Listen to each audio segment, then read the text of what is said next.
Bonjour à tous, donc petite vidéo aujourd'hui pour présenter la maison dans l'état où elle est aujourd'hui et on espère la rénover sur les années à venir. Donc, vous voyez, elle est située un petit peu perdue dans les montagnes, juste ce qu'on cherchait. On est au calme, on a tous les terrains autour de la maison, il ne reste plus qu'à rénover cette jolie ferme qui a au moins 250 ans, certainement plus. Donc je vous propose de faire un petit tour aujourd'hui, extérieur, intérieur. Et puis au fur et à mesure, on fera des vidéos pour vous montrer les différents travaux qu'on fera nous-mêmes ou par des professionnels. Donc là, je ne sais pas si vous avez vu en dessous, on a pas mal de parpaings qui sont en attente. Parce que nous allons autoconstruire un filtre planté de roseaux made in Aquatiris en se basant sur les astuces de la clé des champs. Donc on va faire un petit bassin de 4 mètres par 2 dans lequel on va mettre différents granulats, du sable, des cailloux, etc. Et on fera donc venir l'eau grise de la maison directement dedans. Donc on n'aura pas les eaux des toilettes puisqu'on sera en toilette sèche, ce qui permet du coup de diminuer par 2 la surface du bassin. Voilà, je ne sais pas si vous voyez aussi, il y a un gros tas de bois. Cet été, on a coupé quelques frênes tout autour de la maison qui faisaient beaucoup d'ombre et puis qui faisaient que les feuilles tombaient sur le toit et donc les chéneaux sont complètement bouchés, pourris. Il y a tout à changer.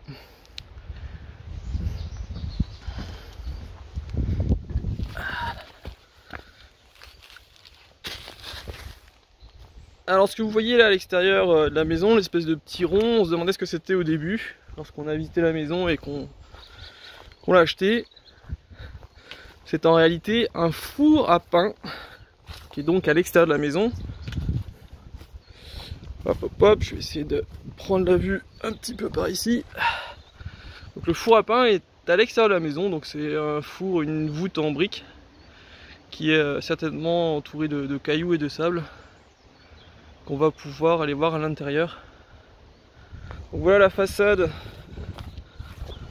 on va dire sud-est, avec les fenêtres de l'ancienne habitation de la maison, de la ferme. Donc l'habitation était sur le bas. À l'époque, les gens qui vivaient ici accédaient par ce chemin-là, suffisamment large pour faire passer à l'époque les charrettes. Nous, vous verrez, on a fait un accès par le haut pour pouvoir descendre en voiture.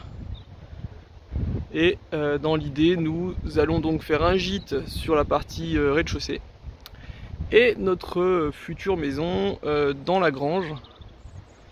On mettra des plans évidemment sur le blog pour que vous puissiez voir un petit peu ce que ça deviendra. Là, il y a des gros tas de cailloux. Je sais pas si vous voyez. C'est ce qu'on a sorti. Vous allez voir, on va rentrer dans le rez-de-chaussée. On a sorti avec Florence quelques mètres cubes de cailloux, de sable, etc. Puisqu'on a creusé, on a décaissé dans le rez-de-chaussée environ 40 cm. Ce qui va nous permettre d'isoler avec du mise-à-port sur 30 cm. Donc le mise-à-port, c'est un matériau naturel issu du verre recyclé. Hein. Donc ils font chauffer le verre. Et ça permet de faire un espèce de caillou hyper poreux, hyper léger. Qui permet donc d'isoler les sols tout en étant hyper drainant. Donc on va se faire livrer 20 mètres cubes par notre terrassier qu'on devra descendre ici à la boîte. Alors on a une boîte à moteur, ça va aider pas mal et ça nous permettra d'isoler. Une fois qu'on aura mis le mise-à-port, on va le tasser et puis on va mettre des granulats d'égalisation et ensuite on mettra un fer massé le sol pour venir finir propre le sol et puis un parquet massif flottant qu'on a trouvé d'occasion et qu'on doit aller chercher.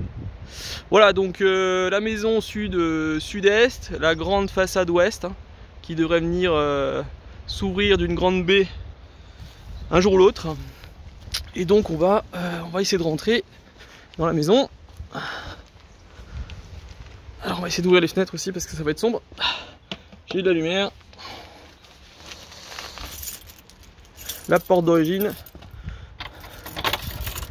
qui va être changé évidemment pour faire une belle porte vitrée.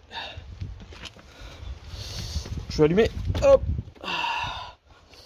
Donc vous voyez, pas tellement parce que c'est sombre, mais on a décaissé sur 40 cm un peu partout. Je vais aller ouvrir les fenêtres.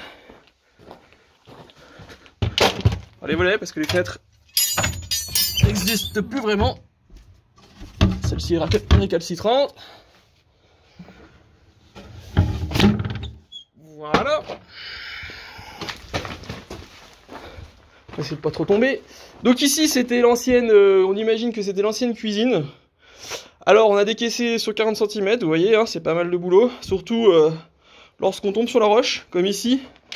Donc on a tout pété au marteau-piqueur. Un marteau-piqueur premier prix. Alors on en a cassé un, donc le deuxième est arrivé à bout quand même. Donc c'était pas mal de boulot. Bon, ça se fait bien. Les week-ends, ça permet de maigrir un peu. Et ici, on a également, vous voyez, je vous en parlais tout à l'heure, le four à pain. Donc l'ancien four à pain. Alors ce gros trou là, on imagine que c'était pour stocker du bois. Et puis ici, donc le four à pain. Voilà, sa voûte qui est un petit peu descendue. Alors on a missionné quelqu'un sur ce four à pain pour créer une cheminée d'évacuation des fumées. Parce que ce four il fonctionne par une évacuation des fumées sur ce petit trou là qu'on ouvre. Et puis en fait ça partait par la hotte. Voilà, donc c'était ancestral. Hein. Sauf que donc du coup on a missionné quelqu'un pour faire tuber le four à pain, ce qui nous permettra du coup le jour où on veut vraiment le rénover de pouvoir l'utiliser aussi quand on a besoin. Bon, évidemment on fera une sorte de plaque pour isoler la face qui devrait se déclipser pour bien isoler quand on n'en a pas besoin, parce qu'on n'en a pas besoin tous les jours hein, de ce genre de four. Il faut faire le pain avec ses voisins. Alors là l'ancienne cheminée elle va sauter aussi. Puisque on va pas l'utiliser et puis elle nous gêne tout en haut, on verra, puisque il y a la grande baie plein ouest qui va être en plein milieu de la cheminée, donc elle va sauter. Ici on a un reste de trou. Alors il était plus gros à l'origine, puisqu'en plus on a décaissé. On imagine que c'était une fosse à froid, c'est-à-dire que les anciens ils ont creusé dans la roche là, avec burin, marteau, pour créer un gros trou.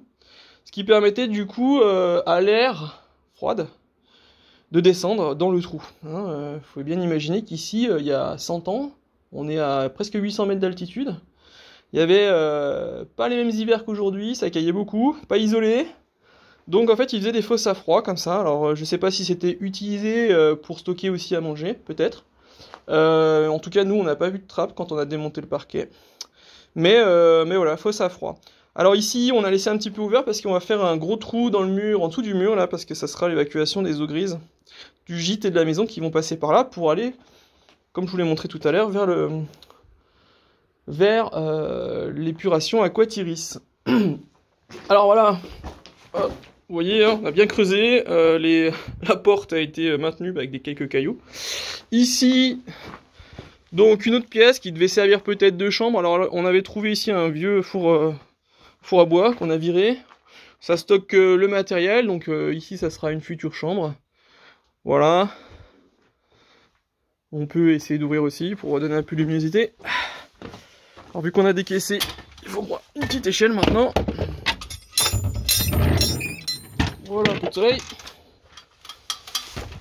Donc tout pareil, ici on a décaissé sur 40, et puis la majeure partie ça a été facile, parce que c'était du caillou, quelques grosses roches. Par contre dans l'angle ici c'était roche-mer, calcaire, alors assez souvent tendre, puis des fois très dur avec de la calcite. C'était assez costaud quand même. Mais bon, voilà, on a réussi à casser un petit peu tout ça. Ça nous permettra donc d'isoler avec du mise-à-port, et pas une cochonnerie de polyuréthane. Projeté ou non, voilà, on n'a pas envie d'utiliser ce genre de matériaux.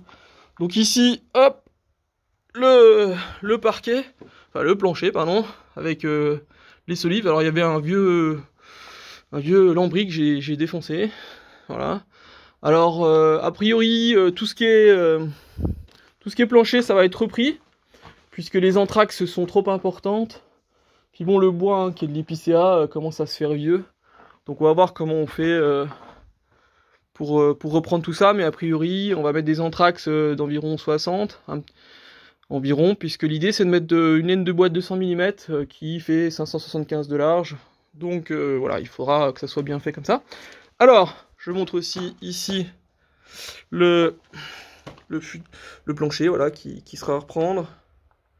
Hein. Donc voilà, les poutres sont actuellement dans les murs. On verra comment ça sera repris, peut-être sur des muralières. On verra comment le charpentier veut reprendre tout ça. Alors ici, ancienne cave. Alors pas voûtée, en fait elle donne sous la grange. Voilà, ancienne cave, avec l'arrivée d'eau qui arrive par ici. Donc on est sur la roche évidemment, donc on stocke tout un tas de bazar, mais on a retrouvé des vieux tonneaux de vin, ou je sais pas ce qu'ils faisaient comme alcool, les anciens, peut-être du vin de noix, que sais-je, peut-être des vins de fruits type cerise, etc. En tout cas c'est rigolo. Ici, donc une petite fenêtre qui devrait s'ouvrir complètement pour faire une petite porte, afin qu'on puisse venir ici fermer la porte d'origine pour en faire une cave vraiment indépendante et qu'on puisse venir depuis l'extérieur, voilà, sans avoir à passer parce que dans la partie basse, parce que ça sera un gîte et ça nous permettra ici de stocker plutôt de la nourriture, hein, parce que on a l'idée évidemment de travailler sur l'autonomie alimentaire et donc de faire des conserves, de stocker des fruits, des légumes, etc. D'ailleurs ici on voit que les anciens avaient un légumier, je sais pas comment ça s'appelle, un ancien placard qui permet de stocker des fruits, des légumes. Voilà, donc pareil ici, on va reprendre forcément le plancher, parce que voilà, on voit les anthrax énormes. Alors au-dessus c'était la grange, hein, donc ils stockaient du foin, donc ils n'avaient pas besoin non plus de supporter des poids extrêmes, hein, ce qui explique aussi cela. Hein, donc petite cave qui va donc être fermée ici mais ouverte par l'extérieur. Et donc on retombe dans la future chambre du gîte. Hop, on revient donc dans la future cuisine, hein, parce qu'ici on va faire la cuisine. En petite cuisine ici, donc le poêle à bois. Et puis on verra peut-être une table pour manger, on verra si c'est quelque chose sur un bar ou si c'est une petite table. Et donc la dernière pièce du gîte ici, hop, qu'on a évidemment décaissé aussi, on s'est fait plaisir aussi ici, il a fallu casser un peu de roche. J'ouvre un peu, donc voilà la vue, voilà sur un petit muret qu'on a retapé l'année dernière, qui devait être un ancien bâtiment, peut-être où ils stockaient le foin, je sais pas, ou les bêtes. Voilà, donc ici, pareil, hein. Donc on va faire reprendre les planchers, puisque les poutres doivent être aussi un petit peu fatiguées. Ici, donc ça sera une salle de douche, donc qui va venir ici se fermer, là, qui va faire environ 6 mètres carrés. Il y aura un toilette sèche, ici aussi évidemment, donc le point d'eau, et puis la partie qui restera ouverte, ça sera un petit salon, pour les autres qui viendront donc ici dans le Haut-Jura pour passer du bon temps en été ou en hiver. Donc bah, pour l'instant on stocke du bazar, des matériaux, mais donc à terme ça fera donc la salle de douche et un salon. Alors ici la porte d'origine donne sur l'étable, ça va être fermé aussi, puisqu'on n'a pas décidé de laisser ouvert sur l'étable en fait le gîte. Par contre, le gîte aura accès à une partie de l'étable par la porte de dehors pour stocker des VTT, des skis, que sais-je, du bazar, des choses mouillées. Hop. Donc ici, on arrive dans l'étable. Alors, je vais ouvrir la porte, qui est un petit peu fatiguée aussi. Mais on va l'ouvrir. Hop. Voilà, donc ça, c'est la porte de l'étable. Donc si je ressors dehors, hein, pour vous montrer où on est, la porte de l'étable, et à côté on verra il y a une petite cave voûtée. Donc l'étable, voilà ici l'étable accueillait des vaches, hein. Donc pareil le plancher est à reprendre intégralement. D'ailleurs on a déjà démoli une partie au fond, c'est pas très haut, alors moi je suis pas très grand donc ça passe. On va dire qu'il y a 1m70 environ. Alors ici on voit que les anciens ils ont posé les solives, les poutres sur une muralière. Donc c'était quand même extrêmement malin ces anciens. C'est-à-dire qu'ils ont fait le mur, qu'ils ont posé sur la roche-mère d'ailleurs. Donc ils ont décaissé comme des sauvages la montagne. Et puis ils ont posé des roches en fait qui dépassent comme ça pour pouvoir se poser en muralière. Alors peut-être que nous on utilisera une technique de muralière. Mais bon voilà, ça risque d'être vissé avec des tiges filetées et du scellement chimique. On verra comment on travaille ça. Mais en tout cas, c'est vrai que depuis qu'on a la maison, on voit que les anciens savaient y faire. Hein, ils n'étaient pas feignants. Ils avaient des savoir-faire incroyables. Alors ici donc ça sera donc tout refermé évidemment, hein, puisque ici on passe dans la partie de la future maison de notre famille. On a enlevé le plancher ici parce qu'il s'écroulait, hein, il était pourri, donc il y avait un peu d'humidité ici. On a fait faire décaisser dehors par le terrassier et puis on va faire poser un drain. Ça permettra d'éviter un petit peu l'humidité. Alors l'humidité elle provient aussi du fait que la neige tombe du toit. Et ça fait un gros andin, donc là il a fini de fondre, mais il met du temps à fondre, vu qu'il est côté nord là-bas. Et l'eau coule tout doucement. Alors ça s'évacue là le long, hein. Les anciens pareil, ils avaient fait un espèce de petite rigole qui sort dehors. Pour les déjections des vaches aussi je pense, et ça fait bien le job, mais on va essayer d'assécher un peu tout ça. Et puis vu que le toit va être refait, il y aura des pare-neiges qui permettront d'éviter que la neige tombe sur derrière et fonde dans les chéneaux. Alors ici on a commencé tout doucement à retaper un peu les joints. Je sais pas si vous voyez, là on a fait chaud sable, donc un chaud de saupe, trois seaux de sable. Et puis tout doucement on refait les joints. Alors là on a fait un peu plus tôt, là on a fait ça la semaine dernière. Et puis on remonte les bouts de mur qui commencent à tomber doucement. Donc la semaine dernière on s'est arrêté là. Donc on continuera à retaper un peu les murs. Là-bas au fond c'était un peu plus critique. On va refaire aussi les joints et les petits bouts de mur qui tombent. Ah vous voyez ici on est sur la roche, hein. La maison on est posée sur la roche. C'est absolument incroyable ce qu'ils ont pu faire ces anciens sans moyens techniques qu'on a aujourd'hui. Donc voilà les tables. Alors on a une vue sur la grange du coup parce que c'est ouvert. On a enlevé le parquet, le plancher, et puis voilà, c'est tout ouvert. Alors ça va se refermer. Ici au-dessus de moi il y aura un bureau, puis une buanderie à côté. Voilà, donc ça c'est la future habitation. Donc on voit la charpente poteau-poutre là qui tient les quantités de neige astronomiques en hiver. Donc a priori la charpente en elle-même elle est pas trop mal. Il y aura 2-3 petits bouts de panne fêtière à modifier sur l'extérieur là qui est un peu pourri. Pour le reste ça devrait rester.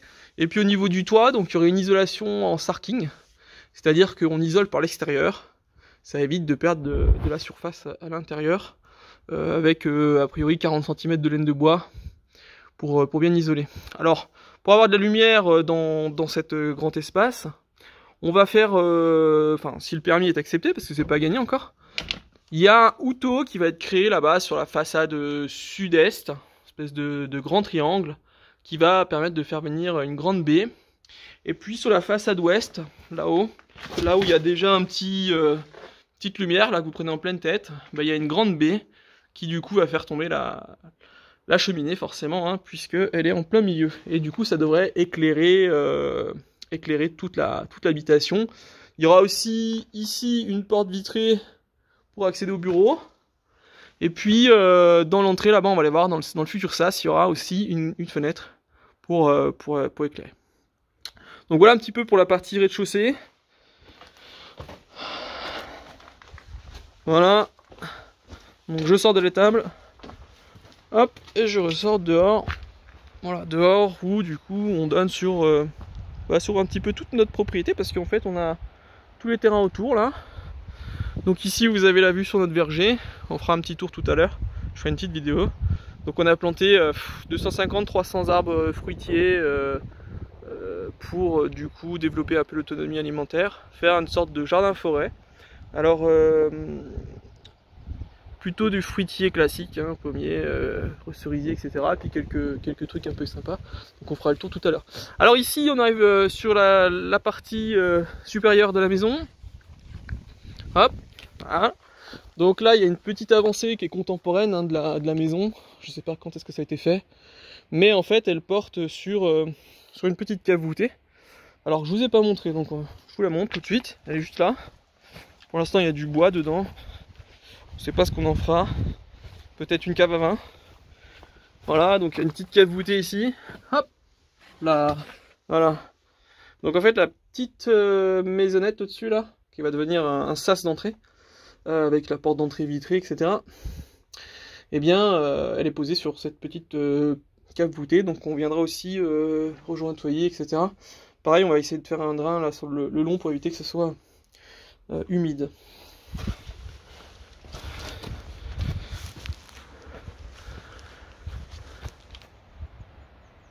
Alors, je sais pas si vous entendez, mais en bas, tout en bas, on a la rivière. Il y a un canyon en bas, c'est la rivière La Semine. C'est une super rivière auquel on va tous les étés quand il fait un peu chaud. Et on peut descendre par le petit chemin là, le long de notre propriété. Donc voilà un petit peu l'arrivée de la maison. Donc on a fait faire un chemin par un terrassier. C'était un sacré boulot. C'est la société AATP, donc dans le Jura, qui nous a fait ça. Donc à l'origine ici c'était qu'un champ. On descendait jusqu'à présent avec le 4x4, tout droit là-bas, on descendait. Parce qu'au-dessus il y a un chemin communal. On descendait tout droit comme ça, puis on arrivait ici pour passer les week-ends et puis pour travailler. Alors ça fonctionnait, c'est pour ça qu'on avait un 4x4. Mais dès que vous voulez amener un peu plus de matériaux et puis venir quand il fait pas beau, bah un chemin c'est bien pratique. Donc grand chemin, hein, ils ont fait un chemin de 4 mètres de large. Et puis ils sont tombés sur les roches évidemment, donc marteau piqueur, hein. On appelle ça un brise-roche sur les pelleteuses. Et donc ils nous ont fait un super chemin pour quelques milliers d'euros quand même, hein. Ça coûte un peu d'argent ce genre de travaux.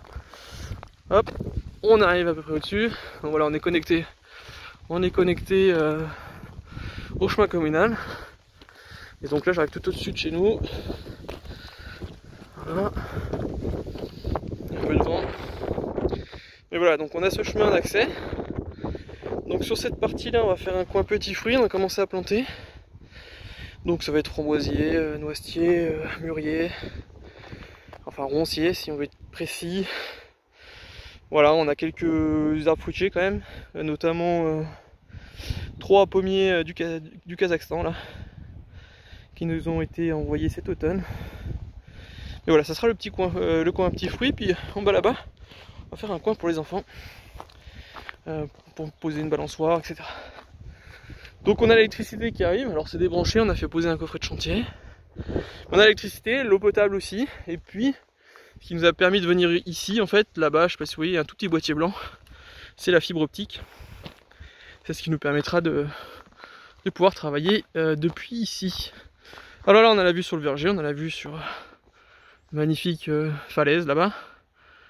Voilà, et donc la maison qui est en contrebas. Donc le terrassier nous a fait une jolie plateforme ici pour pouvoir poser les voitures, retourner, poser les matériaux. On va la faire agrandir un petit peu bientôt. Mais c'est vraiment top. Voilà, donc la maison est là. Et donc nous ce qu'on souhaite, hein, c'est rénover la partie supérieure qu'on va aller voir tout de suite.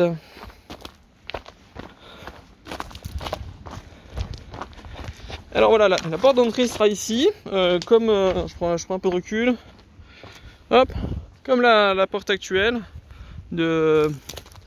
d'accès de la grange. Voilà, j'enlève la lumière, très bien. Donc en fait les deux portes vont être enlevées, elles vont être réutilisées pour faire un garage en haut. Et puis il y aura une porte vitrée au milieu avec 2 vitres sur les côtés, pour donner de la lumière aussi dans ce sas et dans la maison. Voilà.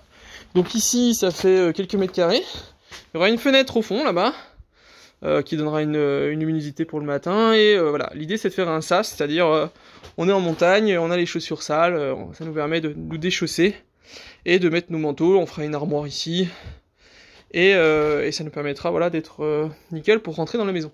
Donc là, la vraie ouverture originelle hein, de la grange. Donc on voit, il y a quand même une sacrée porte. Donc a priori, celle-ci, elle devrait être ouverte. On verra comment on pilote ça, mais ça devrait rester ouvert. Pour faire rentrer la lumière, du coup, de la fenêtre ici, hein, qui sera aussi la porte d'entrée. Voilà. Donc ici, une petite boîte à moteur. C'est vraiment un super outil, ça nous permet de porter les charges lourdes, cailloux, sacs de chaux que vous voyez à l'arrière, là, puisqu'on va isoler en chaux-chambre, essentiellement les murs.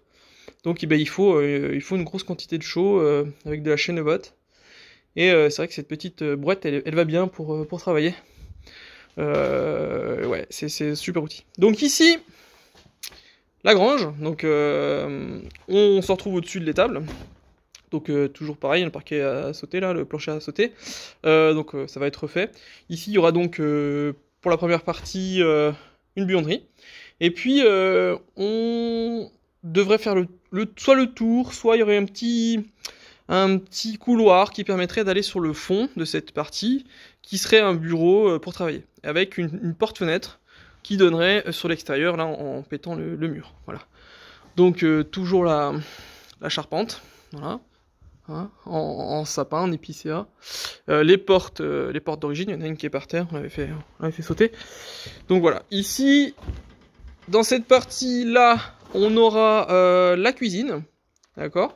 Donc la cuisine avec un îlot central, alors qui sera composé d'une cuisinière à bois à bouilleur, de la marque, je sais plus comment, une marque italienne là, qu'on a trouvé d'occasion. Donc c'est une cuisinière à bois qui est composée donc d'un four à bois, d'un four électrique, d'une cuisinière à gaz et puis d'un poêle à bois qui développe 24 kW, donc à peu près 12 kW dans l'air et 12 kW dans l'eau chaude.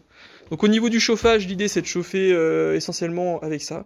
Donc la pièce ici par la chaleur dans l'air. Et les autres pièces qui seront fermées, parce qu'on va en avoir quelques-unes quand même, notamment les chambres, auront des radiateurs en fonte qui seront chauffés par l'eau chaude du poêle. Donc il y aura tout un mécanisme qui stockera de l'eau chaude dans un ballon tampon, certainement sur 1000 litres, et puis qui sera envoyé par des petites pompes dans les radiateurs. Voilà, donc pour le chauffage, on sera au bois, et il y aura évidemment des sèche-serviettes dans les salles de bain, mais ça sera à peu près tout pour le chauffage. Puisqu'on a pas mal de bois sur la propriété, on a des forêts, donc on peut être autonome sur cette question. Donc voilà, ici, alors là c'est un petit peu le bazar, puisque vous savez tous que les matériaux flambent en ce moment, donc on essaye de trouver les bons plans, notamment sur de l'OSB et de la laine de bois. Donc au fur et à mesure, j'essaie de trouver des fins de chantier ou des bons plans pour acheter et stocker. Donc là on a pas mal de laine de bois, on en aura encore pas mal de plus qui doivent arriver. On a à peu près 110 mètres carrés déjà d'acheter, au fur et à mesure qu'on vient, on l'amène. Ça va nous permettre d'isoler sur 200 mm, 220 mm tout le plancher donc entre les rez-de-chaussée et ici. Voilà. Donc laine de bois, super matériau, on avait déjà eu ça nous dans notre précédente maison. Phoniquement, thermiquement, c'est un super matériau. Bon, le problème c'est que ça coûte cher en ce moment, donc voilà, on essaie de trouver les bons plans. Donc ici ça sera la cuisine, voilà, grande cuisine. Ici il y aura donc un escalier à la place de l'échelle qui va monter sur ce demi-niveau. Je vais essayer de monter sans tomber. Ça doit le faire normalement.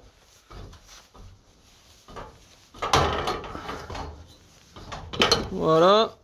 Donc ici, le demi-niveau, donc on aura une grande baie de 2 mètres par 2 mètres 20, un truc comme ça qui va donc tout nous ouvrir la lumière là. On voit hein, si on avait ça, ça serait tout illuminé.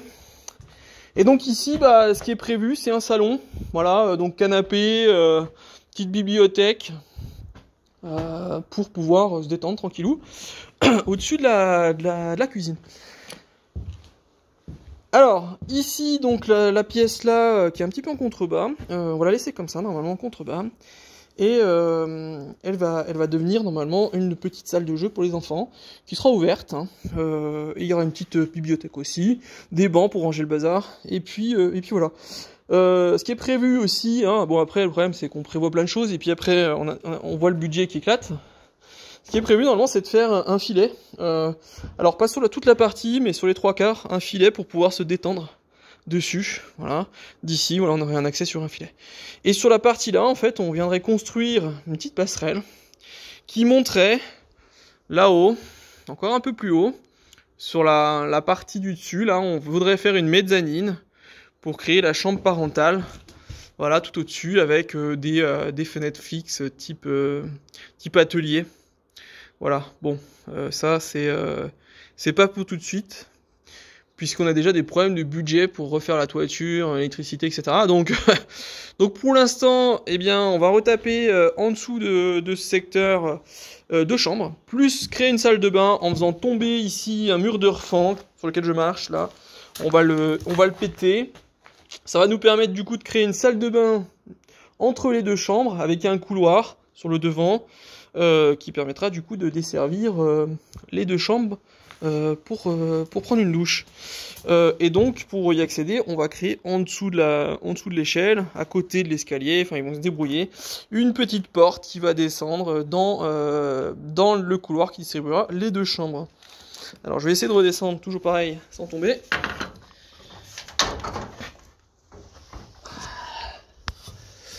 Voilà, c'est du direct.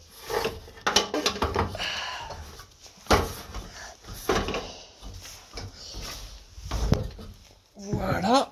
Alors qu'est-ce qu'on a ici? Ah bah ici on a une déneigeuse thermique une fraise à neige d'occasion, de la marque Honda. Une super machine, on a eu l'occasion de la tester, on a fait une petite vidéo d'ailleurs sur le blog. Ça marche pas mal. Bon, évidemment, il faut une machine comme ça ici parce qu'il neige encore pas mal, même si c'est plus que c'était évidemment, hein. Mais c'est quasiment tous les ans qu'on a 40-50 cm de neige. Une bonne poudrée, et donc du coup, bah, vous avez vu le chemin d'accès. Pas mal de surface, donc voilà, ça va permettre ça. Ici, on a un ancien poêle, enfin un poêle d'occasion là, Godin, qui va descendre dans le gîte en bas, pour chauffer le gîte. Alors, ici c'est l'accès d'époque, hein, une petite porte comme ça qui permettait d'accéder de la chambre eh bien, au grenier. Ça permettait donc de venir donner du foin aux bêtes, notamment. Alors j'ai pas montré parce que c'est un peu le bazar. Ici en fait il y a une petite porte là. Il y avait une de l'autre côté qu'on a démontée. Une petite trappe qui permettait d'ouvrir et d'envoyer du foin dans l'étable sans avoir à sortir. Encore une fois, hein, tout le côté malin et incroyable des anciens en fait qui voilà, stockaient le foin ici notamment pour s'isoler. Et du coup, par les petites trappes là, envoyer le foin aux animaux, aux bêtes. Il va y avoir quelques vaches à mon avis, hein, ces champs-là, depuis le haut sans avoir à sortir. Bon, faut se rappeler qu'ici, hein, à l'époque, il y avait des quantités de neige qui étaient telles qu'on pouvait pas vraiment sortir en hiver. Et d'ailleurs, dans les montagnes, ici dans le Haut-Jura, les anciens s'étaient spécialisés dans la taille de pierres semi-précieuses. Hein, c'est connu notamment vers Saint-Claude, dans le Jura. Parce que en hiver, bah, ils pouvaient pas sortir ces gens. Ils pouvaient pas sortir, il y avait trop de neige. Alors ici, une petite fenêtre qui va s'agrandir, hein, qui sera une chambre, hein, qui va donc éclairer une chambre. Donc elle va s'agrandir, elle va descendre jusqu'en bas comme ça. Elle va être toute hauteur. Ça donnera à la fois une belle vue et puis plus de lumière. Donc ici, voilà, vous avez la vue sur la nature, la montagne. Ici donc, hop, une future chambre qui sera pas très grande, elle fera environ 10 mètres carrés, parce qu'on va utiliser une partie pour la salle de bain. Alors là, il y avait à l'époque une trappe qui permettait de monter du gîte en fait, hein, du futur gîte en bas. Il y avait une échelle de meunier qui permettait de monter dans les chambres. Donc ils avaient les deux chambres ici, et puis deux pièces à vivre en bas. Donc nous, on a décidé d'utiliser ces pièces pour faire deux chambres, donc nos deux futures chambres. Voilà, il y en a une ici.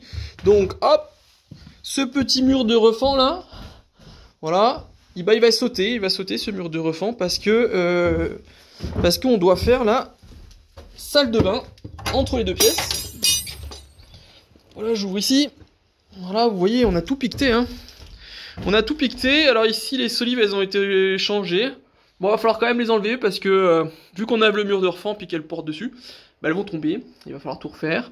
Puis de toute façon, les entrailles sont aussi importantes. On va donc refaire tout ça. Peut-être qu'on les gardera, celle-là, je sais pas. Elle me paraissait un petit peu light quand même en épaisseur, mais voilà. Donc ici, ce mur-là, bah, il va sauter. Alors il va sauter jusqu'ici, hein, jusque le mur d'à côté, parce qu'au-dessus, en fait, il y a la reprise de charge de la toiture, hein, je sais pas si vous avez vu, mais il y a une poutre qui descend là. Donc évidemment, on va juste faire péter ça. La cheminée aussi part. Et donc ici, on refait, voilà, une chambre. Donc la petite porte là-bas sera fermée, et il y en a une autre qui va être ouverte ici, voilà, qui va descendre du dessus, là. Et donc il y aura un petit dégagement, un petit couloir qui permettra d'accéder à la salle de douche, la salle de bain, et aux deux chambres, voilà. Donc la fenêtre d'ici va aussi être agrandie, va descendre en fait jusqu'en bas du plancher, voilà. Peut-être un peu plus haute aussi, je sais plus exactement. Mais voilà, ça permettra d'avoir un peu plus de soleil. Donc là on est orienté ouest, hein. C'est le début d'après-midi, là on a déjà un beau soleil. Et donc là au niveau de la vue, voilà, on est au-dessus du futur Aquatiris, puis on voit le tas de bois et la forêt. Voilà, donc on a fait un petit peu le tour. Alors j'en montrer un petit peu les pièces, les solives, puisque ça va être utilisé par quelqu'un pour étudier le travail sur cette question. Alors ce petit trou là va être bouché. Voilà. Donc on va tout reprendre. Et voilà pour la partie grange. Donc beaucoup de travail, hein, c'est un chantier qui coûte énormément d'argent. C'est pour ça qu'on va essayer de faire un peu nous-mêmes, évidemment, dans la limite de nos capacités, de notre temps. Bon, plus on avance dans le projet, plus on se dit que c'est nous qui allons faire beaucoup de choses. Bon, il y a quelque chose qu'on va pas savoir faire, nous, ça va être la toiture en sarking. Hein, c'est vraiment un métier à part. Être charpentier, c'est voilà, ça se fait pas comme ça, donc on va faire la charpente. Les ouvertures aussi par des maçons. Et puis l'électricité, voilà, ça on va pas toucher non plus. Plomberie, on verra. Mais pour le reste, voilà, tout ce qui est isolation, finition, voilà, on va faire puisque ça fait gagner un peu de sous. Et puis bon bah voilà, tout ne se fait pas en un jour, donc on va peut-être dans un premier temps faire le gîte en bas pour pouvoir y vivre et tout doucement refaire la partie supérieure pour enfin pouvoir y vivre et puis louer le gîte. Donc voilà pour ce tour quand même de cette maison bel et doux. J'espère que ça vous a plu et puis à la prochaine pour la vidéo suivante.